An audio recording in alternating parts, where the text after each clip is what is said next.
Deus é bom, não é?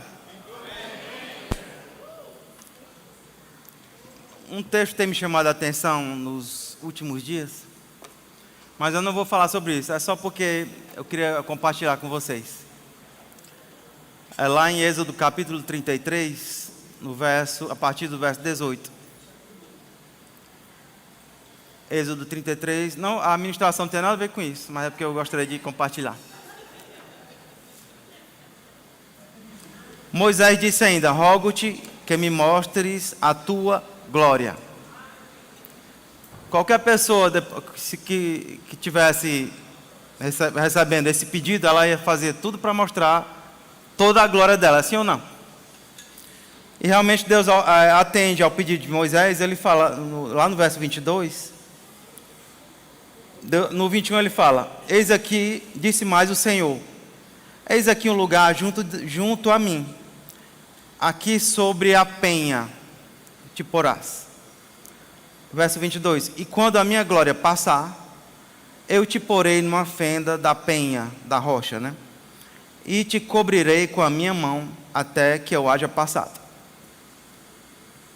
Só que antes de atender ao pedido de Moisés, Deus é tão bom que Ele atende aquilo que a pessoa pediu, né? Se tiver em linha com a palavra.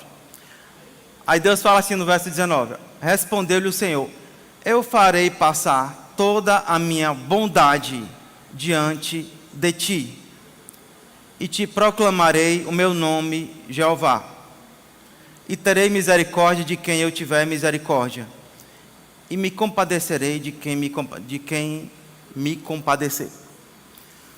Pode observar que Deus, antes de mostrar a glória dele, Ele falou que ia passar diante de Moisés toda a bondade e toda a misericórdia dele.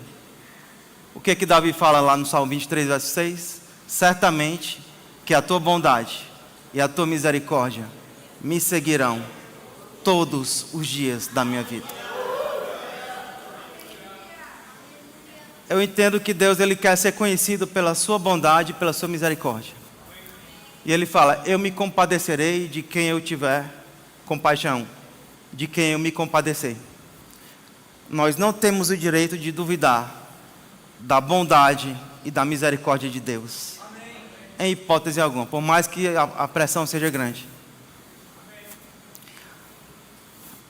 Meu amigo Gabriel, ele citou um verso aí, e eu me lembrei da versão, do mesmo verso, que é lá a Compassion Translation, que ele falou assim: onde o Espírito do Senhor está, aí a liberdade.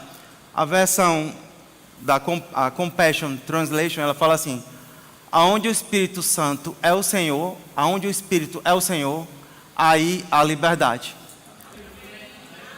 Onde é que o Espírito Santo habita? Dentro de você. Você tem liberdade disponível 24 horas por dia. Onde o Espírito do Senhor está, aí a liberdade. Onde o Espírito é Senhor, aí a liberdade. Nada pode te manter escravizado. Em nome de Jesus. Vamos entrar na matéria. Não é rema, viu? Eu não sei fazer o povo chorar assim como minha cocotinha, porque ela tem o dom de fazer o povo chorar.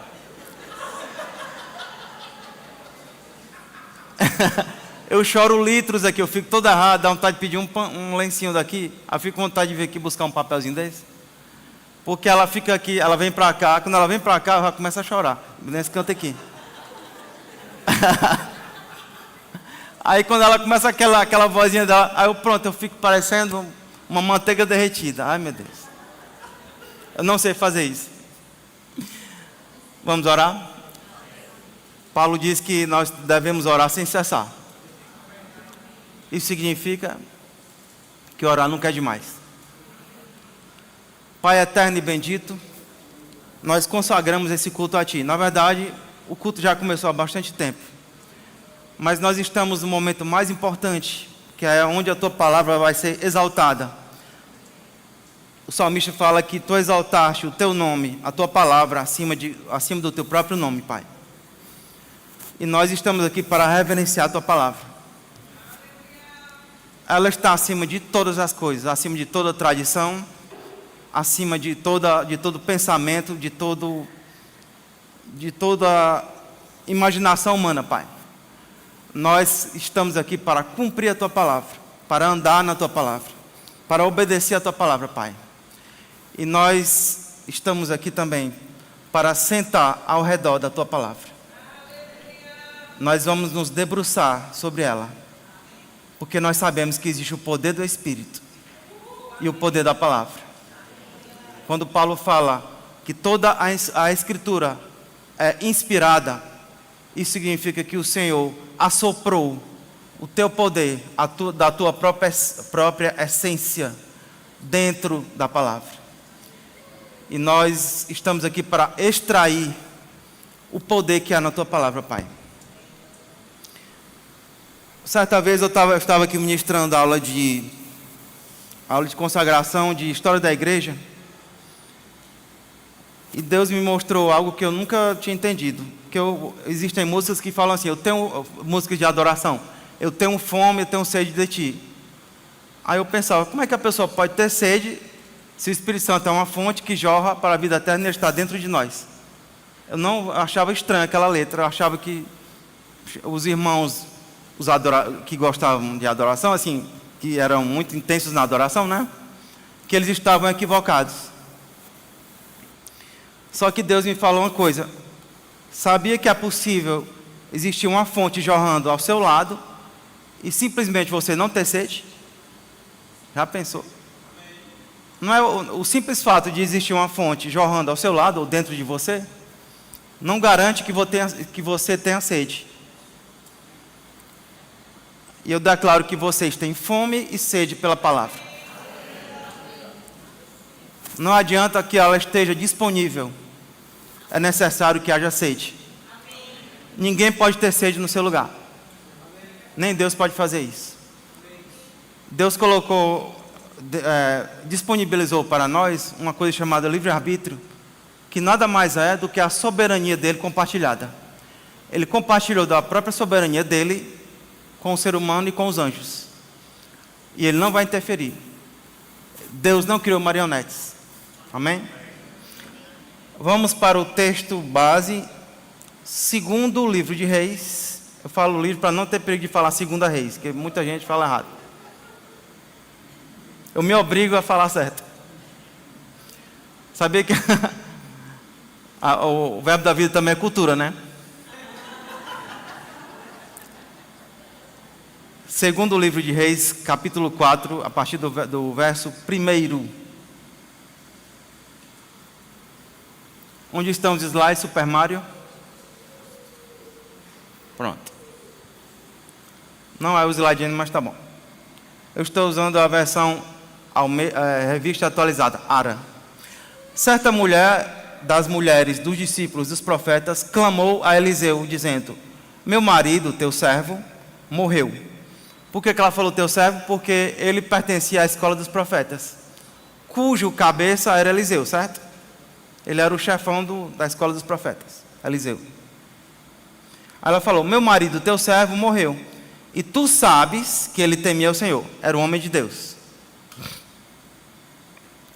É chegado o credor para levar os meus 2 filhos para lhe serem escravos.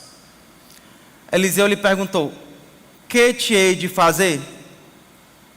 Diz-me, que é que tens em casa? Ela respondeu: tua serva não tem nada em casa, senão uma botija de azeite. É como se ela tivesse falado assim: Eliseu, não tenho nada. Profeta, eu me lembrei de uma coisa. Eu tenho uma botija de azeite. Ela achava que não tinha nada. Aí ela lembrou: lembrei agora, eu tenho uma botija de azeite. Verso 3, então ele disse ele: vai, pede emprestadas vasilhas a todos os teus vizinhos. Vasilhas vazias. Diga para a pessoa que está ao seu lado: vazias. Não poucas. Não poucas, quer dizer o quê? Muitas. Que revelação, hein? Verso 4. Então entra e fecha a porta sobre ti e sobre teus filhos, e deita o azeite em todas aquelas vasilhas. Põe a parte a que estiver cheia. Verso 5. Partiu, pois, dele e fechou a porta sobre si e sobre seus filhos. E estes lhe chegavam as vasilhas, e ela as enchia. Cheias as vasilhas, disse ela a um dos filhos: chega-me aqui mais uma vasilha. Mas ele respondeu: não há mais vasilha nenhuma. E o azeite parou.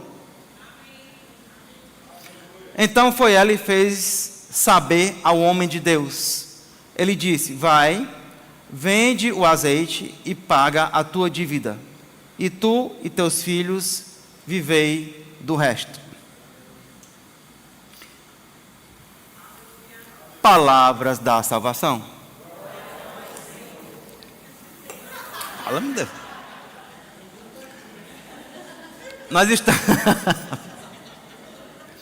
estamos diante do registro de um milagre poderoso do Antigo Testamento. Só para vocês entenderem, ela tinha uma botija de azeite, um jarrinho de azeite, e o azeite fluía incessantemente daquele jarrinho, certo? Só para a gente entender. O milagre dessa história ele depende apenas de um pré-requisito. Deus precisava de que houvesse vasos disponíveis. Só havia esse pré-requisito. Muitas vezes nós falamos assim, Deus, eu preciso de um milagre. Eu preciso tanto de um milagre. Só que Deus, o óleo e o céu nunca serão e nunca são o problema. O problema são as vasilhas, certo? O problema é, será que Deus pode encontrar um vaso aqui na terra onde Ele possa depositar o milagre? Esse é o problema. O esposo da mulher havia morrido e deixou uma dívida tão grande, mas tão grande, que ela não tinha como pagar. Então os credores vieram e naquela cultura, naquela época, se você não conseguia pagar a sua dívida, você teria que trabalhar 6 anos para pagar a dívida. No 7º ano a pessoa seria livre. Os credores, eles tinham por direito escravizar a geração seguinte, diga geração seguinte, e fazê-los trabalhar em suas terras até que toda a dívida fosse paga. O próximo, o Êxodo 21:2, é o slide 17, se eu não me engano. Acho que é o próximo. Não. É essa aí. Se você comprar um escravo hebreu, ele trabalhará para você durante 6 anos. Mas no 7º ano, será livre de graça. Ou seja, o que eles estavam fazendo estava previsto na lei mosaica. Não estavam fazendo nada de errado. As escrituras dizem que, porque a mulher não tinha como pagar os seus credores, eles estavam batendo a porta dela. E eles estavam lá para escravizar a próxima geração, a saber, os 2 filhos da mulher. Amém? Da mesma forma, o Espírito do mundo está batendo a porta da igreja. João fala que o Espírito do Anticristo já está em operação neste exato momento. E a próxima geração será feita escrava, se, ou se, né? Só seria falar se. Né, pastor Alberto? Vou falar assim mesmo, que eu sou cearense, né? Se não tivermos um milagre na casa, se não tivermos óleo na casa, que representa a unção, e se não tivermos o Espírito Santo na casa. Um espírito vai vir escravizar crianças e jovens da próxima geração. Em várias coisas, droga, alcoolismo, imoralidade sexual. E qual a chave para manter a próxima geração livre? No verso 2, o profeta Eliseu pergunta assim, o que é que você tem em casa? Quando Deus te pede alguma coisa, Ele não está interessado na coisa em si. Ele está interessado em multiplicar aquilo. E eu poderia dar vários exemplos aqui, eu vou dar só o exemplo de Abraão. Quando Deus pediu Isaac como holocausto é não apenas imolar, é tocar fogo até virar cinza. Quando Deus pediu Isaac, Ele não estava interessado em matar Isaac. Tanto é que Isaac não morreu.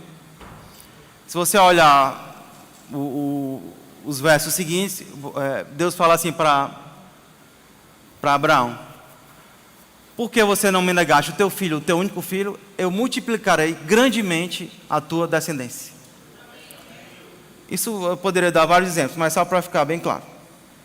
E o que o profeta, voltando aqui para o texto, o que o profeta está perguntando? O que há em sua casa, mulher, que Deus possa usar como matéria-prima para salvar a próxima geração da escravidão? Os nossos lares devem ser lugares de oração, lugares onde a Bíblia é lida e honrada, não adianta apenas ler,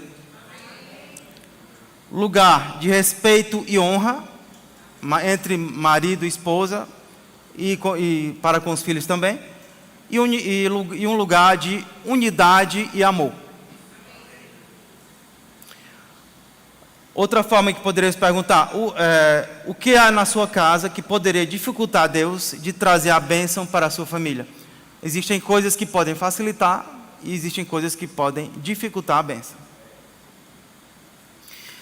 Ou seja, o que existe no seu lar que tanto pode atrair a presença de Deus, quanto pode impedir a atuação do Espírito Santo. Nós precisamos pensar nisso. A chave para este milagre foi quando a mulher disse: tua serva não tem nada a não ser uma botija de azeite. Uma pequena jarra de azeite. O profeta entendeu que era aquilo que seria aquilo que manteria a próxima geração livre. Satanás sempre vai querer escravizar. E Deus está pronto para nos manter livres. E o profeta disse no verso 3: vai, pede emprestadas vasilhas a todos os teus vizinhos. Vasilhas vazias, não poucas. Diga para esse lindão ou essa lindona que está ao seu lado: é você que determina a magnitude do seu milagre. Glória a Deus. Deixa eu te falar uma coisa, irmão. Não é Deus que faz isso. Deus está pronto para derramar abundantemente qualquer coisa que você queira. Se tiver além com a palavra, lógico, né? Não é Deus que faz isso. É você. Amém? Em outras palavras, Deus está falando: se você conseguir poucas, você terá um pequeno milagre. Mas se você juntar não poucas ou muitas, você terá um grande milagre. Muitas vezes falamos assim para Deus: Deus, faz algo grande na minha vida. Quem quer que Deus faça algo grande na sua vida? Aí Deus responde assim: então me dê mais espaço na sua vida.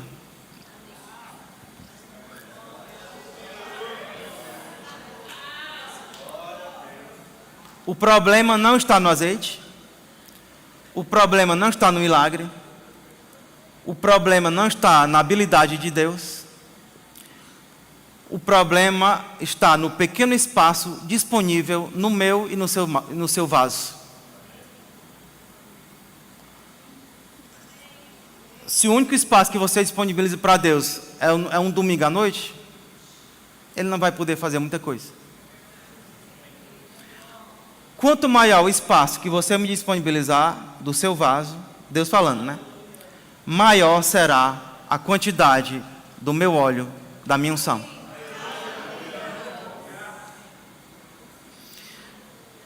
Deus é bom ou não é? Deus não quebra princípios. Alguns falam assim, ó: sei que tu tens um plano para a minha vida. Ou então, quero que seja estipado da minha vida tudo que não tenha a ver contigo. E Deus está falando, se você me der apenas um pouco de você mesmo, quando eu falo espaço, Ele está falando de coração. Qual o espaço que você está disponibilizando no seu coração para Deus? E Deus está falando, e fala assim, poderia falar assim também, ó, se você me der tudo o que você é, eu vou te encher com o meu propósito, com o meu sonho, com meus planos, com a minha unção. Amém? No verso 3, eu já li, mas eu vou ler novamente. Eliseu fala assim, vai, pede emprestadas vasilhas a todos os teus vizinhos. Vasilhas vazias, não poucas. E o óleo está fluindo, o óleo começa a fluir, e a viúva começou a derramar nos vasos, nas vasilhas que ela pegou emprestado. E quando ela começou a derramar o óleo, Deus começou a derramar mais e mais e mais. Não acabava nunca. Daquele único vaso que ela tinha. Já pensou? Tremendo, né? Às vezes a gente não pensa muito sobre isso. E os vasos foram sendo cheios um após o outro. Ou seja, o óleo está se movendo. Mas ela dizia assim, me dê mais outro vaso, meu filho. Meu filho, aí eu ficava pedindo, 2 meninos, né? Mais um. E quando não havia mais vasos disponíveis, aí ela fala para o filho dela, meu filho, se nós tivéssemos mais algumas vasilhas, teríamos conseguido mais azeite. O azeite era usado não apenas como forma na alimentação dos judeus. Era usado também como uma espécie de fragrância. Ele era bem valorizado na época. Diga para a pessoa que está ao seu lado, o problema não está no céu. O problema está na escassez de vasos disponíveis.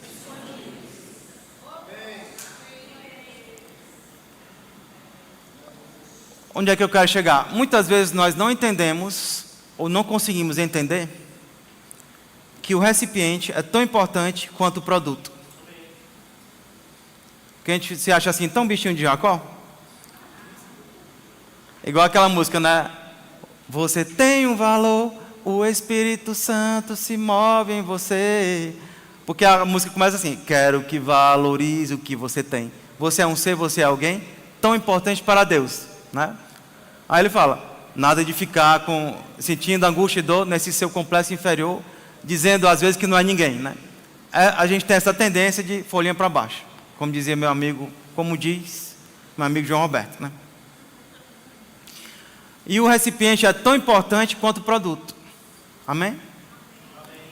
Nós não conseguimos entender a importância que o recipiente representa para o produto. Eu vou dar 3 exemplos aqui.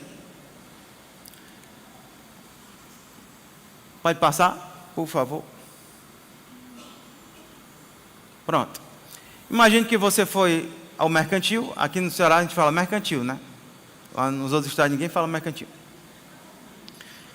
E você foi comprar vários itens lá. Garrafa de suco, pães, ovos, né? Porque eu não botei ovos aí, mas imagine aí a pessoa levando ovos, frutas e etc.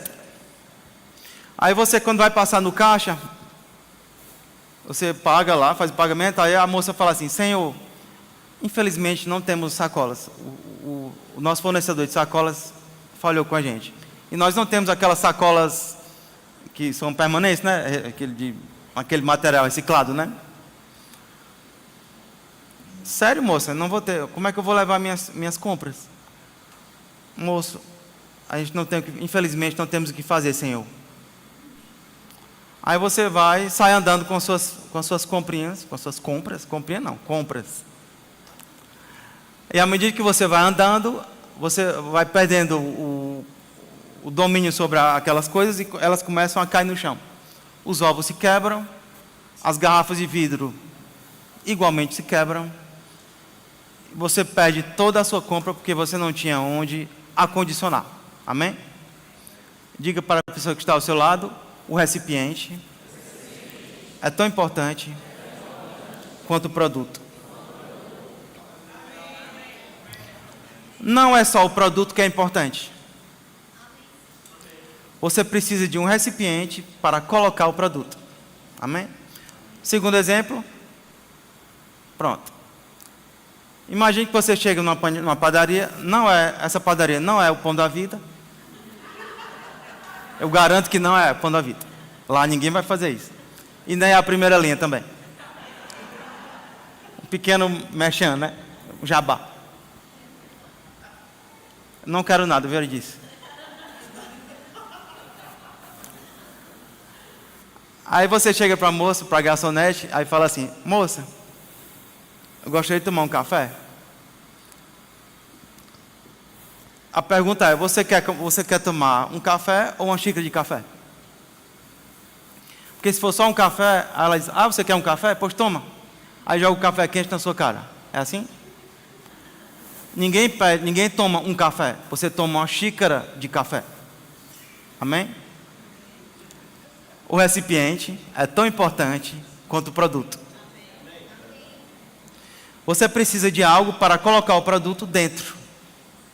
Amém? Vamos para o terceiro exemplo para ficar mais claro ainda. Imagine que você pediu uma pizza pelo... Não pode falar iFood, né? É brincadeira. Eles não me pagaram nada também. iFood. Aí o entregador chega com a pizza pegando fogo dentro de uma forminha de alumínio, que geralmente o pessoal usa essas forminhas, né? Aí ele fala: Senhor, houve um problema também com o nosso fornecedor e nós não temos aquela embalagem, todo mundo conhece aquela de papelão? Aquela caixinha de papelão. Ela é sextavada, né? Se eu não me engano. O senhor vou ter que vir colocar a pizza sem nada na sua mão, diretamente na sua mão. Aí ele vai, joga a pizza pegando fogo na sua mão. E você fica lá queimando a sua mão todinha. E o resultado, a pizza começa a melar a sua mão todinha, fica todo melado. Você não aguenta a temperatura, os pedaços começam a cair. E resultado, você perdeu a pizza.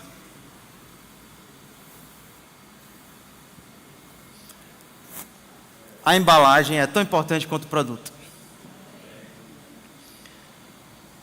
Se você não tem embalagem, a pizza de nada vai adiantar. Quanto custa a embalagem aquela de papelão? Eu pedi para a senhora olhar para mim ontem. Ela olhou, sai em torno de R$2. Uma embalagemzinha dessa. Tem pizza que custa de R$80, né? Depende da pizza, né? Entre R$50 e R$90, né? Alguma coisa assim. Só que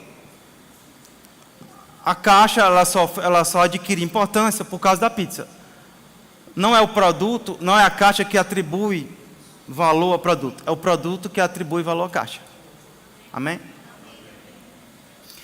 A caixa só tem utilidade por causa da pizza. Em outras palavras, a caixa só existe por causa da pizza. Ou então poderia falar assim: a pizza é a razão de ser da caixa. Amém? Mesmo que a caixa custe apenas R$2, quando ela carrega um produto dentro dela, ela se torna valiosa. Amém? Diga para a pessoa que está ao seu lado: a pizza atribui valor à caixa. Onde é que eu quero chegar? Quando Deus colocou o Espírito dele dentro de mim, dentro de você, Ele nos tornou extremamente valiosos. Antes nós não tínhamos valor algum. Eu vou dar 2 exemplos aqui.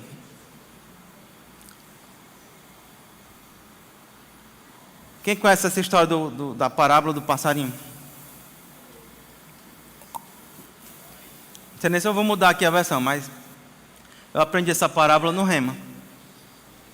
Em Priscas Eras, né, que a gente terminou em 2009. O menino estava andando com um passarinho todo mal amanhadozinho, o bichinho todo moribundo, todo ensanguentado, todo maltratado. numa gaiola toda enferrujada. Aí passou um homem de posse e viu aquele passarinho e teve compaixão dele. Aí ele falou: garoto, eu quero comprar seu passarinho. Por quanto você me vende esse passarinho? Aí o menino falou: não, senhor, esse passarinho aqui não vale nada. O bichinho está quase morto. Está todo ensanguentado. Ele não tem valor algum.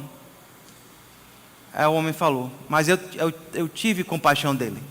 Eu quero esse passarinho. Por quanto você me vende esse passarinho? Aí o menino falou: ah, você quer o passarinho? Pois então eu vendo, mas eu quero R$1.000 pelo passarinho. Aí o senhor foi e pagou R$1.000 em cash. Por que ele fez isso? Mesmo o menino dizendo que o passarinho não tinha valor nenhum, e o menino representa Satanás, o senhor foi: pois eu pago. O valor que você está me falando eu vou pagar. E resgatou o passarinho, e o passarinho foi restaurado. Amém? Vamos para um texto bíblico para ficar, que eu gosto de verso. A parábola do bom samaritano. Verso 30, lá de Lucas capítulo 10. Só para a gente entender essa questão do valor. Que nós não tínhamos valor algum antes de Jesus, certo? Jesus prosseguiu dizendo, isso aqui Jesus estava respondendo a uma pergunta capciosa de um mestre da lei. Que ele falou assim: quem é meu próximo? Que estavam discutindo, ele chegou querendo testar Jesus a respeito da lei. Aí Jesus começou a contar essa parábola. Jesus prosseguiu dizendo: certo homem descia de Jerusalém para Jericó, ou seja, era um judeu, né? E veio a cair em mãos de salteadores, os quais, depois de tudo lhe roubarem e lhe causarem muitos ferimentos, retiraram-se, deixando-o semi-morto. Verso 31. Casualmente, descia um sacerdote por aquele mesmo caminho, e vendo-o, passou de largo. 32. Semelhantemente, um levita descia por aquele lugar, e vendo-o, também passou de largo. Certo samaritano, que seguia o seu caminho, passou-lhe perto, e vendo-o, compadeceu-se dele. Verso 34. E chegando-se, pensou-lhe, acho que está errado aqui essa minha versão, prensou-lhe no caso, né? Os ferimentos, aplicando-lhes óleo e vinho, e colocando sobre o seu próprio animal, levou-o a uma hospedaria e tratou dele. Não vou entrar em muitos detalhes. Na verdade, isso aqui é uma parábola escatológica, por incrível que pareça. Vou já explicar. E eu vou falar rapidamente quem são os personagens dessa parábola, certo? Quem era aquele homem que foi deixado quase morto ou semi-morto? Diga para a pessoa que está ao seu lado: éramos eu e você. A rigor era um judeu, mas você pode dizer que toda a humanidade está representada aqui, certo?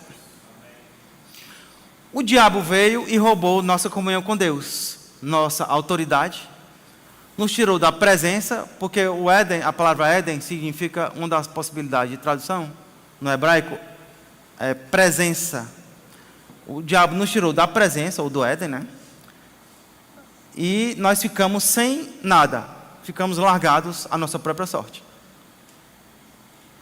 Ou seja, nós fomos roubados e deixados na morte espiritual. Triste, né? Aí Jesus, quando ele começou a contar, ele falou sobre um sacerdote, sobre um levita. Um sacerdote passou e vendo-o, ele viu, passou de longe. Um levita passou e vendo-o, também viu, também passou de longe, tipo assim, não é comigo. Sacerdote e levita representam o quê? A lei. A lei de Moisés. A lei, ela possuía 613 mandamentos. Nunca ninguém conseguiu cumprir toda ela, a não ser Jesus. E a grande questão é, a lei pode ajudar alguém? Eu vou dar um exemplo agora. Pronto, imagine que você tem ido a um restaurante e você decidiu ir ao banheiro, efetuar uma micção. Você sabe o que é uma micção? Ou também pode ter, não necessariamente um micção, vamos dizer que foi uma micção, né? Aí quando você passa em frente ao espelho, você percebe que a sua boca está suja de molho de tomate, que você acabou de comer uma macarronada. Eu te pergunto, o espelho te mostrou a sujeira na sua boca e ele vai te ajudar a limpar a boca? O que o espelho pode fazer por você? Só mostrar que existe alguma coisa errada. A lei faz exatamente isso. Ela só mostra que você está todo errado, mas não faz nada por você.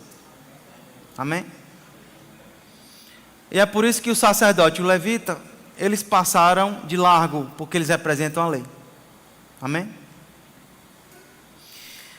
Jesus abriu mão da sua glória para vir nos resgatar. Quando foi isso? Quando surgiu o samaritano na parábola. Por que Jesus usou um samaritano? Porque os samaritanos e judeus se odiavam mortalmente. Não só mortalmente, se odiavam mutuamente. Eles se detestavam. Aí ele usou uma pessoa altamente improvável, que poderia usar de misericórdia, para se identificar com o samaritano, certo? Apesar de Jesus mesmo ser um judeu. Tanto é que o mestre da lei, quando Jesus pergunta, quem foi que usou, que cumpriu a lei, que foi o próximo daquele rapaz, né?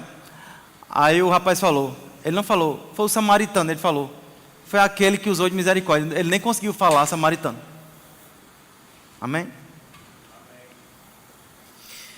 E Jesus, sendo o nosso resgatador, o nosso samaritano, ele se fez filho do homem para que nós nos tornássemos filhos de Deus.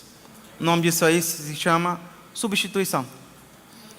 Ou sacrifício vicário, né? Daí o nome vigário, né? É o novo vigário.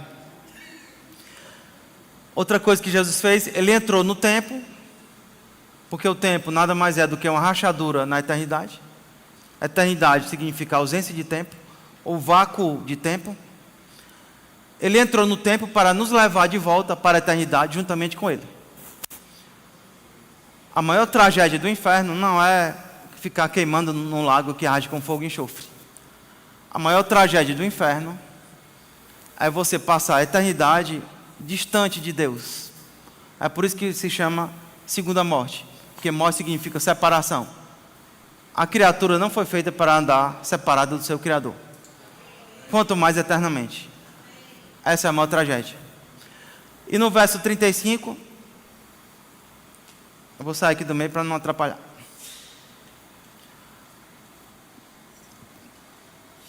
O verso 35 fala assim, que é o arremate da parábola. No dia seguinte, tirou 2 denários e os entregou ao hospedeiro, dizendo, cuida deste homem, e se alguma coisa gastares a mais, eu te indenizarei. Quem é o hospedeiro? É o Espírito Santo. O que representam os 2 denários? Um denário significava o pagamento de uma diária, digamos assim, né? Que é como a gente fala, uma jornada de um dia de trabalho. Se você considerar o Salmo 90, verso 4 e 2 Pedro 3,8, você vai ver que 1000 anos aos olhos do Senhor são como um dia, e um dia como 1000 anos. Então, se ele deixou 2 dias pagos, 2 diárias pagas, Jesus está falando, eu vou passar 2000 anos para voltar. Aí você pode falar assim, não, mas então quer dizer que eu posso marcar a data de Jesus para Jesus voltar? Não, não pode. Porque se você considerar que ele entregou o seu Espírito dia 1º de abril, às 15 horas, do ano 33, então pronto, aí em 2033, pronto, Jesus vai voltar. Não é assim, viu? Por que que Jesus não marca? Porque ele não teria nenhum problema de marcar. O problema é que a igreja iria se desviar quase que completamente, inteiramente. Todo mundo ia querer se desviar, ou quase todo mundo, né? Aí quando faltasse um dia para o arrebatamento, aí todo mundo ia ficar altamente quebrantado. Ia ficar em cima de um bocado de caroço de feijão. Porque sabia que havia uma informação privilegiada de que ele voltaria no dia seguinte.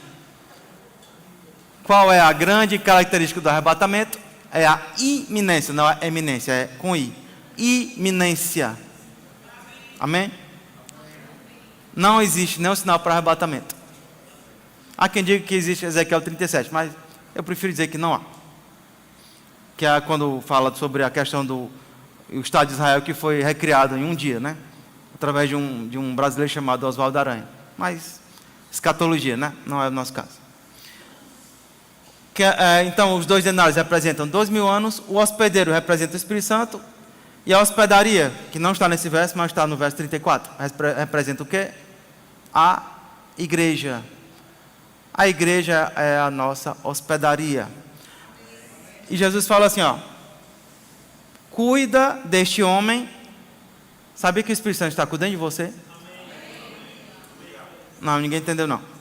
O Espírito Santo está cuidando de você. Você não está abandonando a própria sorte.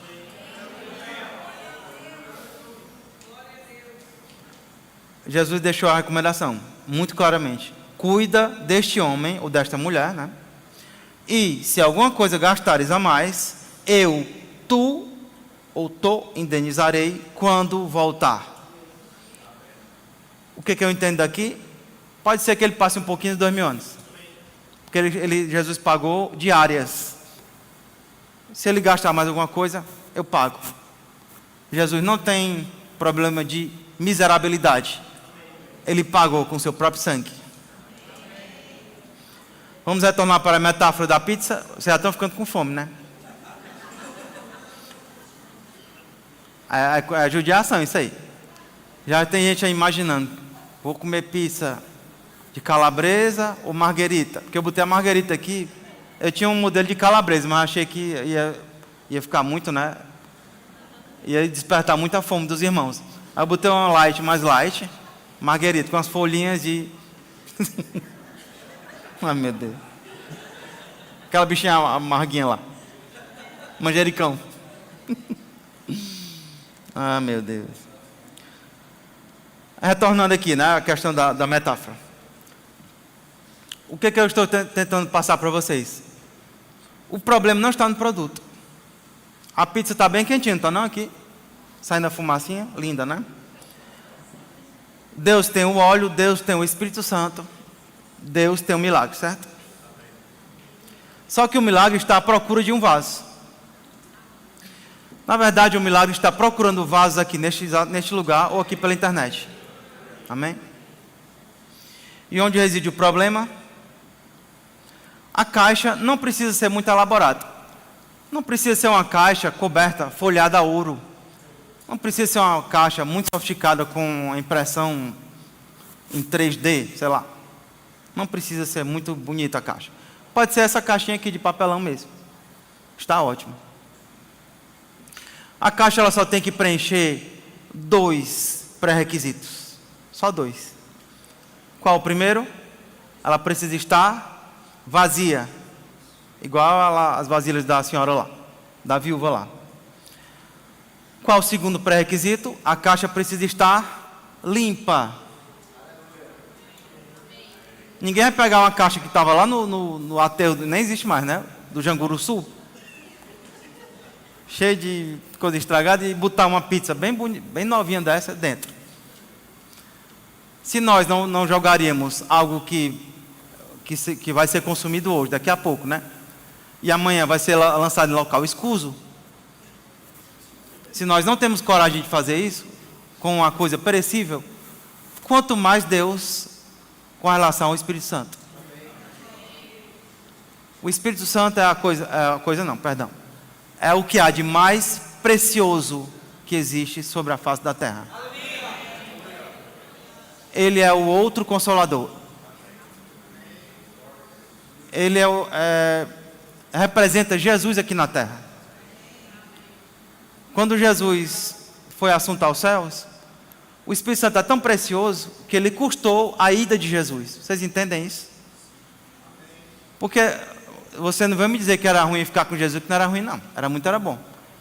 Ele estava aqui, né? Aí ele dava todas as diretrizes. Vá ali, vá lá, entre na cidade. Aí vai ter um homem com uma rodilha na cabeça, com um pote na cabeça, uma coisa estrambótica.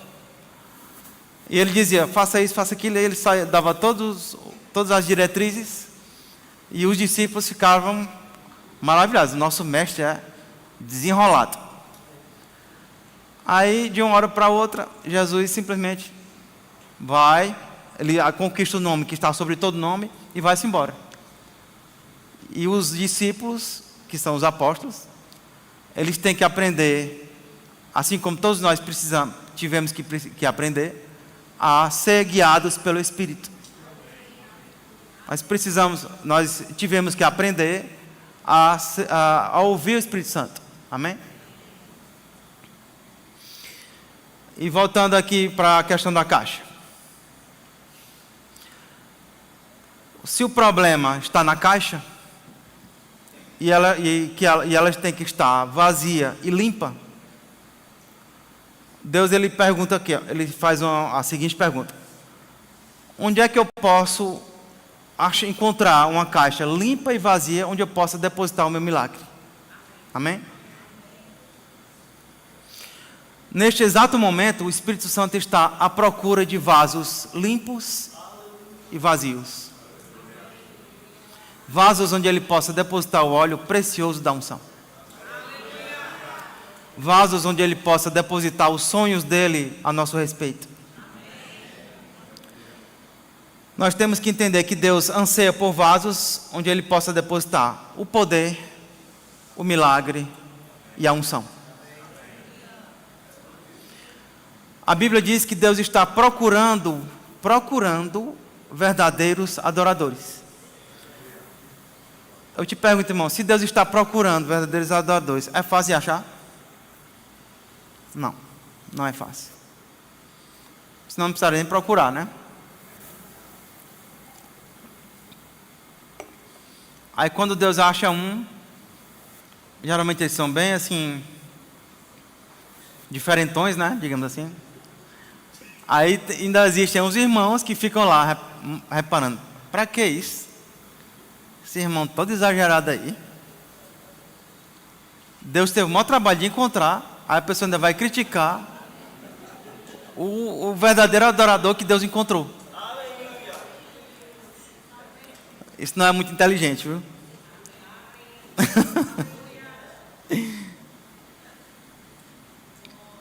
Como é que os vasos devem ser? Vazios. Vazio de quê? De tudo, de todo o lixo que Satanás tenta jogar em nós. Uma vez eu vi uma metáfora bem legal, que era dizendo que os olhos são a janela da alma. Acho até... Sim, a Bíblia não fala isso, mas eu acho até legal. E tudo que você bota para dentro, dá um maior trabalho de tirar. Cuidado, olhinho, o que vê. Eu não gosto muito dessa música, fica botando no meio das crianças, mas para nós aqui, né? Só nós aqui, né? Dá certo. Porque eu acho que a criança fica toda... Meu, fala, me dando, não posso ficar vendo nada, que Deus vai estar esperando para me dar uma paulada na cabeça. A criança, para ela, tudo é muito, né? Grandioso, né? Ah, meu Deus. No princípio, o próximo verso. Eu vou tirar essa pista que já não estão mais nem olhando para mim. No princípio, Deus criou Adão a partir do barro. Quando Deus criou a terra, Ele criou o homem a partir do barro, certo? Alguém duvida disso? Graças a Deus. Deus assoprou nas narinas de Adão, Ele soprou da sua própria essência, nos pulmões de Adão. E o resultado foi um espírito que passou a estar contido em um vaso de barro, certo? Diga para a pessoa que está ao seu lado, você é um espírito que habita em um corpo feito de barro. Gabriel já estourou, né, o tempo.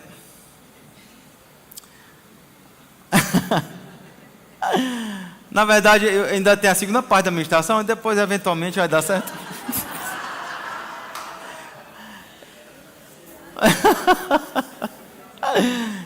O tempo está passando rápido hoje, viu? Só para terminar isso aqui. Quando alguém morre, o corpo volta para o barro, certo? E o espírito não morre, ele vive eternamente. Não existe aniquilacionismo. Nós fomos criados para vivermos eternamente a partir... Não somos eternos como Deus é, mas o nosso espírito não se desfaz. Amém? E Deus disse para Adão e Eva. Adão significa feito da terra, ou então terra vermelha, né? Eu vou parar por aqui, porque eu não quero atrapalhar a nossa querida Santa Ceia. Mas basicamente, onde é que eu quero chegar, só para concluir. Satanás, ele sabe, é cena dos próximos capítulos, certo? Satanás sabe que ele não pode fazer nada contra a unção. Por que não? Ele sabe que foi por causa da unção que ele foi expulso do céu. Ele levou um chute no traseiro, literalmente. Ele caiu do céu. Lá em Mateus capítulo 10, Jesus fala: eu via Satanás cair como um raio. Um raio cai bem devagarzinho? Não.